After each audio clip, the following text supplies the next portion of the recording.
Klay Thompson arrived at Oracle Arena on Halloween night decked in a complete Jackie Moon uniform, spinning a red, white and blue basketball on his index finger to wholly depict Will Ferrell's iconic character from Semi-Pro. Warriors forward Alfonzo McKinnie strolled into the stadium draped in a full-body Deadpool costume. Golden State's wings shed their ensembles before the Warriors and Pelicans tipped off that evening, although New Orleans guard Jrue Holiday took the floor wearing a bit of a costume himself, a black karate-style headband, the loose ends dangling below its tie in the back. Since that night, "They call me Karate Kid, Ninja Turtle," says Pacers guard Wes Matthews, who also dons the Nike Court Dry-Fit 2.0 tie-back headbands. According to the NBA's outfitting group, several teams contacted the league at the start of the 2018-19 season, seeking permission for players to wear the headbands.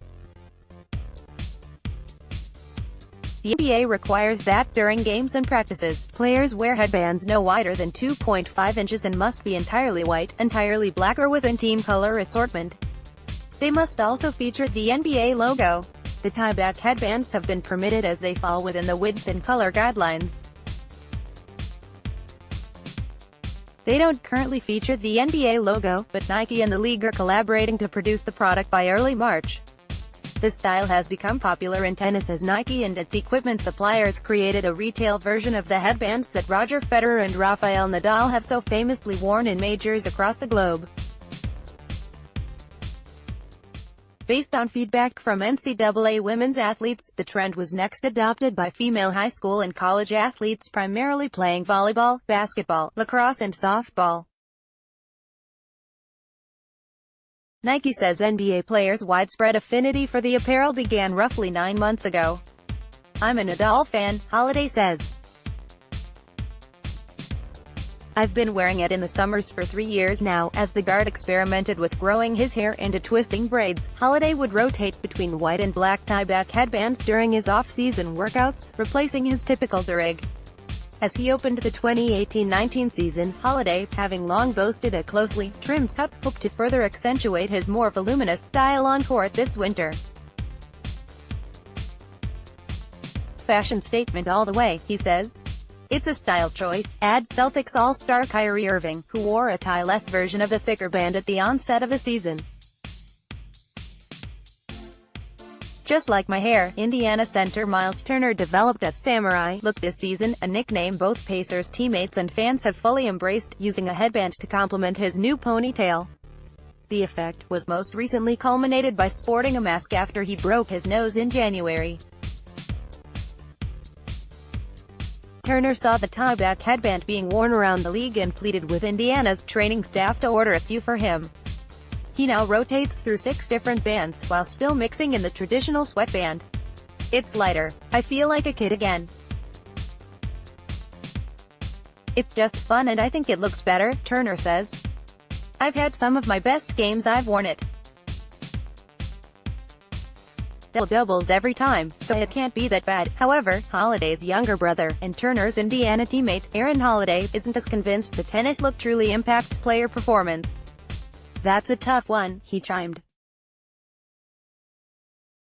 Turner, a stall over in the Pacers' pre-game locker room, countered the rookie just is not into conspiracies. A month before he was dealt from the Mavericks to the Knicks, Matthews felt he needed to add a spark to his game. After consistently wearing bandanas and durigs during his own summer workouts, the sharpshooter hoped to infuse some joy into the doldrums of an 82-game season. "I'm bringing a little more fun back to my mentality in my game," Matthews says. "I was seeing it more. It just reminded me, I can put my headband on." Dallas equipment staff quickly phoned Nike. The headbands are not readily available on teams' online portals that are password-protected for equipment staff employees. Each team has afforded a budget of several $100,000 to order Nike products each season, including over 100 additional pairs of sneakers. A traditional headband runs for $6 wholesale and $12 retail on that game day portal. For reference, no price would have stopped Jarrett Allen from purchasing his own Karate Kid headband. I thought about going to Dick's to get one, the net center says, but our equipment manager came through. When Jimmy Butler wanted to wear a red tie back for a January Sixers game, Philly actually did send one staffer to a local sporting goods store to pick up the headband for the team's Mercurial All-Star. Both the league and its official apparel sponsor expect more players to wear the headbands moving forward, especially once they introduce the logo-branded version next month. Over a dozen players, including Andre Drummond, De'Aaron Fox, Damian Lee, Montrezl Harrell, have sported the look this season, not to mention countless G League players hoping for an added dimension to their season-long NBA audition. Nike's given us a little more opportunities to do certain things, Turner says. It's kind of cool we can switch it up and add more swag to our games.